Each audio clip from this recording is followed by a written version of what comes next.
Population of any particular area can be defined as the group of individual of the same species which can interbreed within them are called as population. The population of any particular area is not static, वो fix नहीं होती, बल्कि time के साथ साथ due to several factor. For example कि food कम है या ज़्यादा है, या जो प्रेडेशन की कैपेबिलिटी है वो कैसी है, प्रेडेटर्स कैसे हैं, that means because of different factors जो पॉपुलेशन डेंसिटी है वो चेंज होती है. So all these factors contribute to the population growth. इन सब में वो 4 प्रोसेसेस जो कि पॉपुलेशन डेंसिटी या ग्रोथ को सबसे ज्यादा अफेक्ट करते हैं, they are natality, mortality, immigration and emigration. इसको हम ऐसे समझेंगे. फॉर एग्जाम्पल सपोज कर लीजिए ये पर्टिकुलर एरिया है और हम एक साल में 1 ईयर में स्टडी कर रहे हैं. दैट मीन्स हम 1 ईयर का ड्यूरेशन ले रहे हैं. इस 1 ईयर के ड्यूरेशन में यहाँ पे कितने बर्थ हुए हैं. फॉर एग्जाम्पल मान लीजिए 20 बच्चे जन्मे हैं. ये 20 2 4 6 8 10 12 16 या 100 लाख हो सकते हैं. तो जितने भी बर्थ हुए हैं इस पर्टिकुलर एरिया में इन 1 ईयर इज कॉल्ड एज नेटालिटी. दूसरा, अगर यहाँ पे D पर्सन इस पर्टिकुलर ईयर में डेथ हो गए तो इसको कहेंगे मोर्टालिटी. अगर बाहर से I पर्सन इसमें इस पर्टिकुलर एरिया में बाहर से आए जो कि इसी स्पीसीज के थे तो ये कहलाएगा इमिग्रेशन. जबकि अगर इस पर्टिकुलर एरिया से E इंडिविजुअल बाहर चले गए तो ये कहलाएगा इमाइग्रेशन. तो आप देख सकते हैं कि जो नेटालिटी है N और जो इमिग्रेशन है I, ये दोनों पॉपुलेशन को बढ़ाते हैं, इंक्रीज करते हैं. जबकि मोर्टालिटी यानी जितने की मर गए हैं एंड जितने बाहर चले गए हैं, दैट मीन्स इमाइग्रेशन, ये जो है पॉपुलेशन को घटाते हैं. सो अगर हम eight a time T time में किसी जगह की पॉपुलेशन NT थी और हम चाहते हैं कि उस टी टाइम के 1 साल बाद हम उसकी पॉपुलेशन जानना चाहते हैं, तो उसके लिए हम उस 1 साल में जितने बर्थ हुए हैं प्लस जितने लोग बाहर से आए हैं, इमिग्रेशन, इन दोनों को जोड़ लें और उसमें से जितने डेथ हुए हैं यानी कि D और जितने यहां से बाहर गए हैं दैट मीन्स इमाइग्रेशन, उसको घटा दे तो वो population density at a time T+1 we can easily calculate. यहाँ आप B की जगह ये नेटालिटी यानी N+I भी लिख सकते हैं और यहाँ D की जगह मोर्टालिटी M+E भी लिख सकते हैं. So that will be the formula. अब अगर आप किसी पर्टिकुलर एरिया में स्टडी करें तो मेन जो 2 फैक्टर्स हैं जिनकी वजह से वहां की पॉपुलेशन डिसाइड होगी वो होगी बर्थ रेट और डेथ रेट. यानी यही in general situation birth rate और डेथ रेट ही मेजर फैक्टर है जो कहीं की पॉपुलेशन को डिटरमाइन करते हैं. मगर एक एग्जाम्पल ले लेते हैं. फॉर एग्जाम्पल सपोज कर लीजिए ये एक एरिया है जहां पे अभी तक कोई नहीं था और ये नया नया हैबिटेट ये बिठाया जा रहा है या डेवलप किया जा रहा है. In that situation birth rate और डेथ रेट उतना अफेक्ट नहीं करेगा यहाँ की पॉपुलेशन को जितना कि बाहर से कितने लोग आ रहे हैं. दैट मीन्स इमिग्रेशन इस कंडीशन में ज्यादा अफेक्ट करेगा for the population density. In general case birth और डेथ ये 2 मेजर कंपोनेंट है for measuring population density. Now come to the models of the population growth. अब देखिए क्या होता है कि जो ग्रोथ है वो पॉपुलेशन की कैसी होगी, क्या सभी पॉपुलेशन एक जैसे तरीके से ग्रोथ करते हैं या अलग अलग पॉपुलेशन की ग्रोथ पैटर्न भी अलग अलग होती है। क्या इस पैटर्न को अगर स्टडी कर लिया जाए तो उसको हम लोग अपने ह्यूमन पॉपुलेशन को कंट्रोल या स्पेसिफिक वे में ग्रो करने में हेल्प कर सकते हैं। So in a population there are two types of growth models, यानी कि कैसे दो तरीके से ग्रोथ हो सकती है उसको दिया गया है। वन, जिसमें कि जो रिसोर्सेज हैं, जिसमें कि खाना और जगह आती है, दैट इज अनलिमिटेड, जो कभी भी खत्म नहीं होगा। इस बेसिस पे ग्रोथ मॉडल दिया गया है। जबकि दूसरा जो ग्रोथ मॉडल है उसमें जो रिसोर्सेज है वो लिमिटेड है, दैट मीन्स वो रियल सिचुएशन को रिजेंबल करते हैं। So let's see these. So as I told you, there are two growth models. One is called as exponential और geometric growth model और दूसरा है logistic growth model और उसमें एक कर्व मिलता है जिसको Verhulst-Berle logistic curve भी कहते हैं।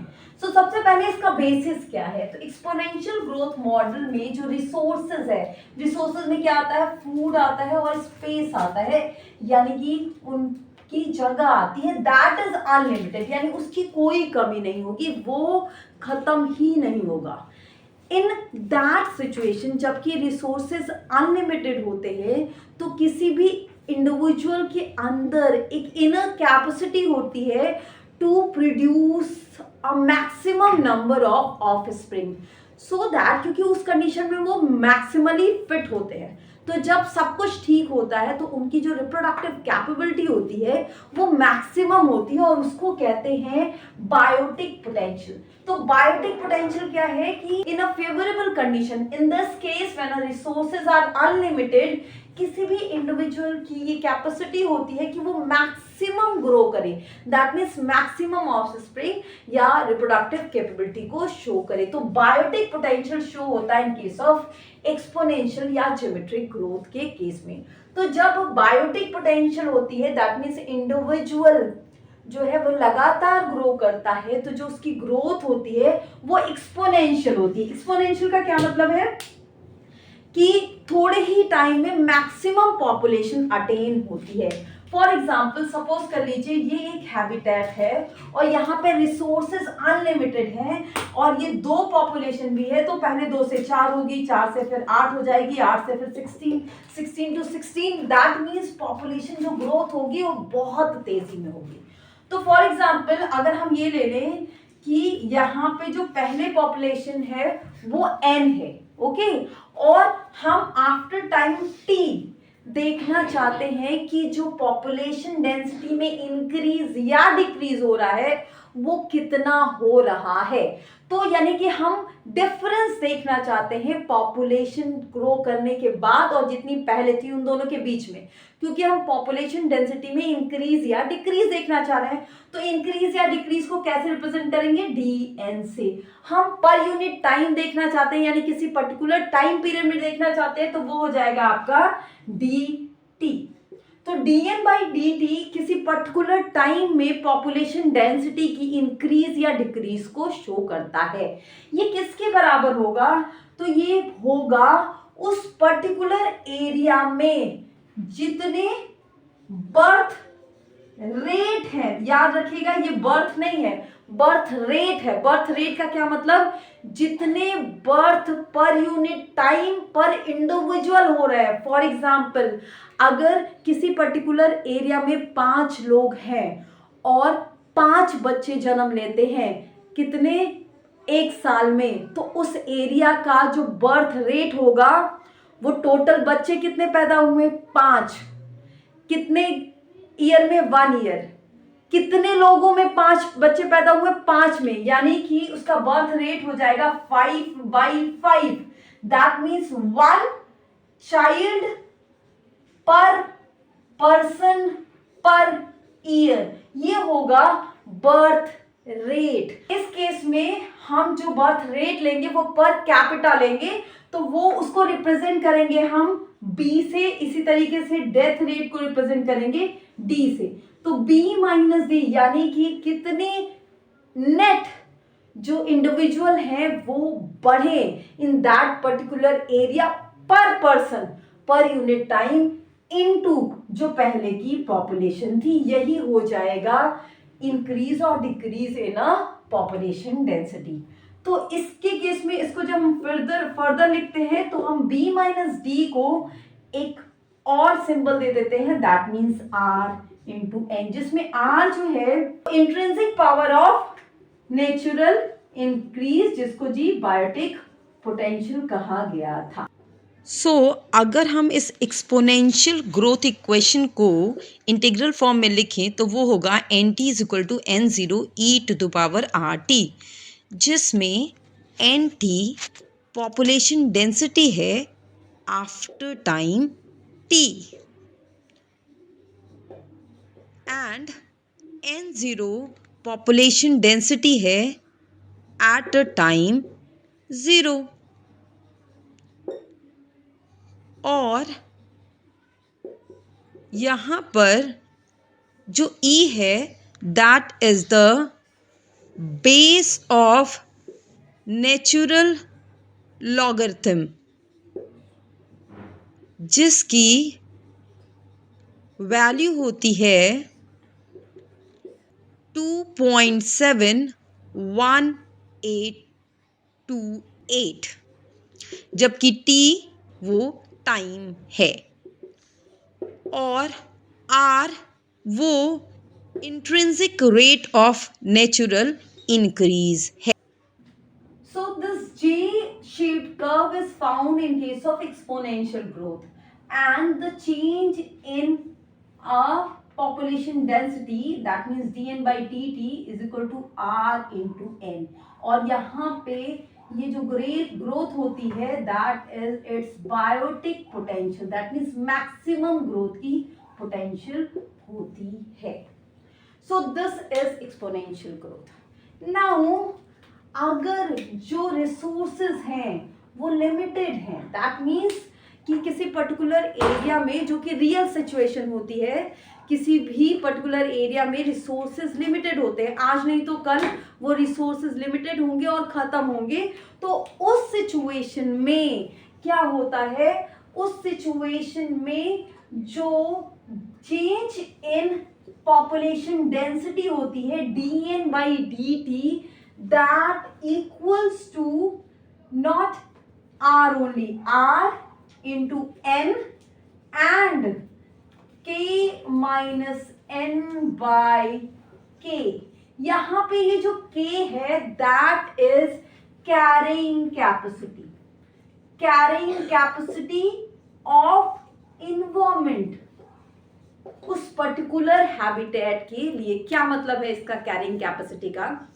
तो अगर किसी पर्टिकुलर एरिया के रिसोर्सेज लिमिटेड भी हैं तो उस लिमिटेड रिसोर्सेज में जो आपका इन्वायरमेंट है वो आपको ये एबिलिटी देता है कि आप उस कंडीशन के अकॉर्डिंग अपना मैक्सिमम ग्रोथ कर पाए। दैट मीन्स उस सिचुएशन के बाद आप अपने मैक्सिमम बच्चों को पैदा कर पाए, and that is called as carrying capacity of that particular environment. अगर आप उस जगह को छोड़ के किसी और जगह में चले जाते हैं जहां पे रिसोर्सेज उससे ज्यादा है, तो हो सकता है कि कैरिंग कैपेसिटी आपकी बढ़ जाए। So that depends upon the habitat. तो इस कंडीशन में जो रेट चेंज पॉपुलेशन डेंसिटी की होगी वो इंटरनल के अलावा एक means internal capability of growing, ये तो आर पे डिपेंड करेगी, बट उसके अलावा वो carrying capacity of that environment पे भी डिपेंड करेगी। So that is the logistic और रियल सिचुएशन ग्रोथ। यही सिचुएशन में हम लोग सब ग्रो करते हैं। तो जब इसको प्लॉट किया गया t वर्सेस n पे, तो जो ग्रोथ कर्व मिला वो कुछ ऐसे मिला। यहाँ पे जो एक्लिमेटाइजेशन का टाइम था वो थोड़ा सा ज्यादा था, एंड आफ्टर दिस जो पॉपुलेशन वो मैक्सिमम ग्रोथ की तरफ चली, सेम जैसे कि इस एक्सपोनेंशियल ग्रोथ के केस में चली थी, बट आफ्टर सम टाइम क्योंकि आपके रिसोर्सेज लिमिटेड थे, इसलिए ग्रोथ क्या हो जाती है, वो घट जाती है और धीरे धीरे ये स्टैटिक हो जाती है और आफ्टर कैरिंग कैपेसिटी जो मैक्सिमम लिमिट है वहां पे जाके ये स्टैटिक हो जाती है। तो दिस सिग्मोइड शेप्ड जो ग्रोथ कर्व मिलता है वो मिलता है in case of logistic growth और रियल सिचुएशन ग्रोथ। इसको साइंटिस्ट के नाम पे वर्हल्सपर्ल लॉजिस्टिक ग्रोथ कर्व भी कहते हैं, जो सिग्मोइड शेप का होता है। So that is all, thank you so much.